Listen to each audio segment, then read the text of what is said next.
Happy Haitian Flag Day, everybody. My name is Francie Latour. I am coming to y'all from Boston, sending all of my love from Boston. Really excited to be here as part of the Haitian Pride weekend marathon with the HCX family. Brooklyn is one of my favorite places to be in the whole world. I wish I could be there with you. I wish we could all be together. But this is the next best thing, right? So let's celebrate.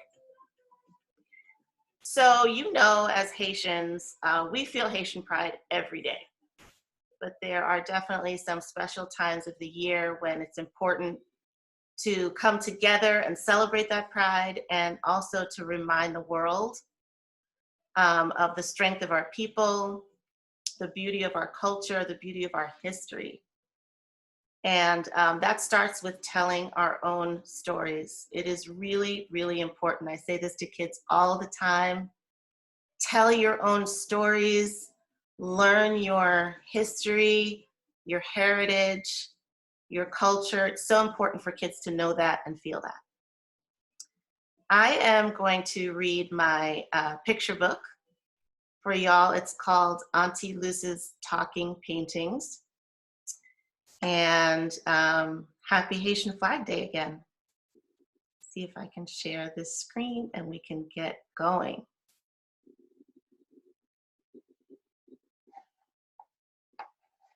All right, I hope y'all can see that.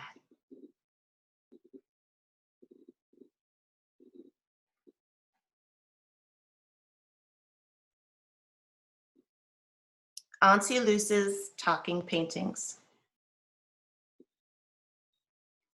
In my mother's bedroom, behind the family pictures and the jar that holds her wedding day flowers, a painting sits on a shelf. It's a painting of me, my eyes almost closed like I'm dreaming. My braids hang like coal-colored ropes. My face fills the frame, so big and so close that if you look long enough, it starts to look like a whole land. Brown hills melting into yellow valleys, melting into red riverbeds, and even the river's silver light running smooth over the rocks. When I think back to the first time my Auntie Luce painted me, I lose myself in the memory of people and places she brings to life with her brushes. Fortresses and high cliffs and crayon-colored boats by the sea, gingerbread houses and coconuts poked with straws for coconut water. When I want to hear the stories of Haiti, the place where my mother was born, I talk to Auntie Luce's paintings. The paintings always talk back.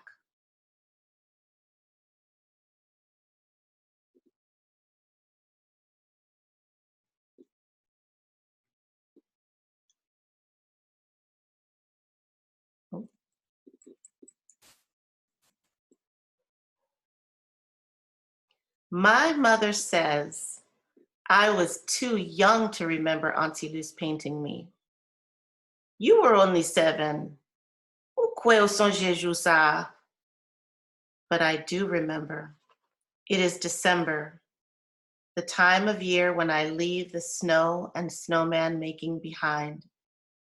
I step onto an airplane, and when I step off again, a wall of heat wraps my body and instantly warms my blood.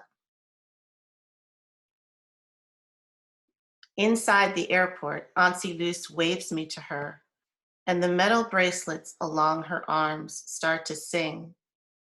My first question is always the same. Can I sit for you, Auntie Luce? Will you paint me this time, please? Ti chouchou, ou fait comme content, she says, cupping my cheeks, but not answering my question. She opens the trunk and makes room for my suitcase, pushing the pallets and clinking jars to one side. Then we drive through city streets and familiar scenes fly by my open window. There go the boys selling water ice by the pink cathedral. There go the market women balancing fruit baskets on their heads. There go the tap-tap buses painted with soccer stars and signs that say, Segi Nenuye. We are the children of West Africa.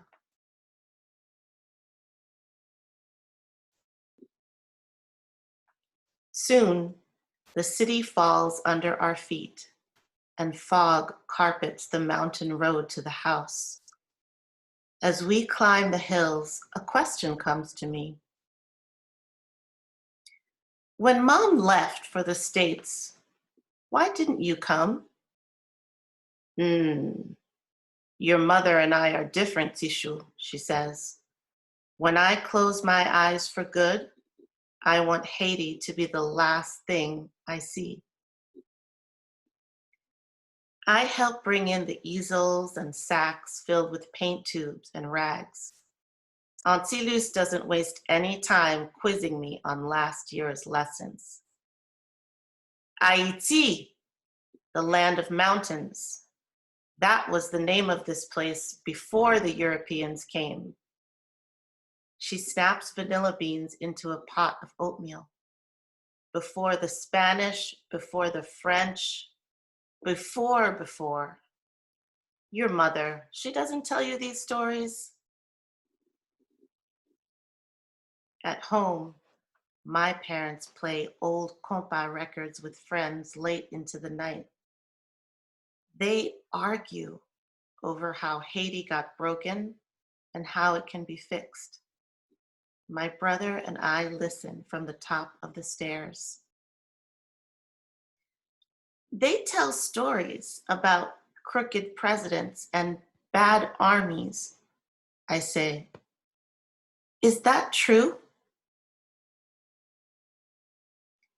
Auntie Luce slides a placemat onto the table and sets down the bowl.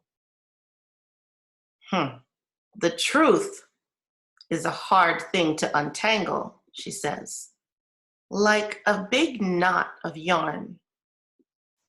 To tell the truth about this place, this tiny, tiny place, you have to look at its strong, powerful neighbor. You have to look at America. We put black mushrooms in a pot to soak for dinner. Then we tie on our smocks and take a familiar walk down the stone path, past the chickens and the garden of shoe-black flowers, into Auntie Luce's studio.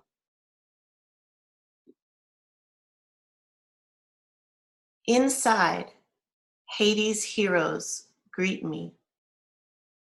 Bel Air and Flon, her head wrapped in white, her needle stitching a new flag for a free nation. I see Dessalines and Louverture, the general who found a way to win and forced Napoleon back across the ocean. You remember what Louverture means? She asks. I could never forget. The opening, I say. The man who opened the way. My own heroes are here too. My grandfather, the tailor who made suits for the businessmen in town. My great-grandmother, who wore her hair parted in two buns and went blind from old age. If these paintings could talk, I wonder, what would they tell me? With my slow, broken Creole, would they know I am their daughter? Chita, she says, pulling a metal stool to the middle of the floor. And when that moment comes, when I finally sit for my first portrait, I realize something. Wanting to be painted is one thing. Sitting still to be painted is another thing. I can feel my legs twitching and then my arms. To keep my neck from tilting, I stop talking and my jaw locks. For a while, the painting knife and my auntie's singing bracelets are the only sounds in the room. Do you know why I paint? She asks after a long silence. I've never thought about that. Because you're good at it? She laughs deep in her throat, then mixes more reds and browns. Because Haiti is so beautiful? I ask. Not always, she says. Sometimes it's almost too hard to look at. I paint to remember what I've seen and heard and smelled and felt. The balconies wrapped around houses which seem to go on forever. The fists pounding on neighborhood doors and sending people into hiding. To paint Haiti takes the darkest colors and the brightest colors and all of the colors in between. In 2 days of sitting, Auntie Luce paints me from many different angles. On one easel, I can see myself turned completely to the side. In my face, I see colors I've never seen before in a mirror. The caramel in my great-grandmother's skin and the deep berry in my father's. I can see the colors of metal roofs over houses with no upstairs or downstairs. I see the ash of earthquake dust. From that time, the ground shook and opened up.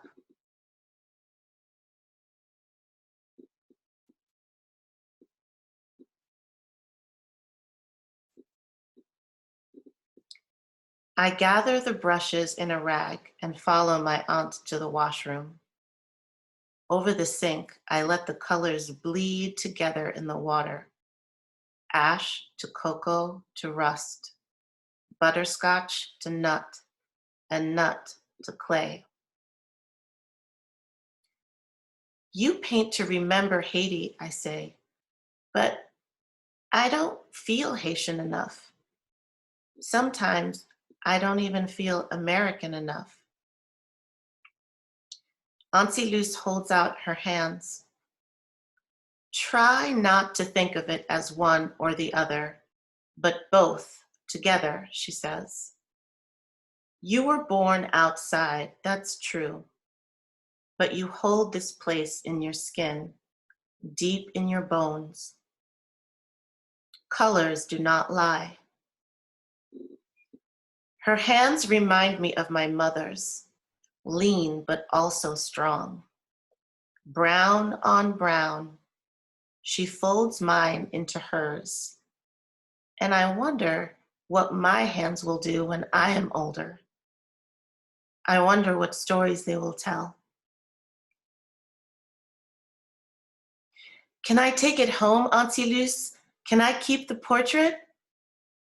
Tishu, she says, it's yours. These colors, this people, this place belong to you. And you belong to them. Always. The end.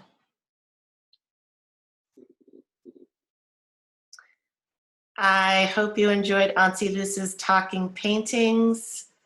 Again, happy Haitian Pride Day weekend, happy Haitian Flag Day weekend, and hopefully we will be together soon. Bye-bye.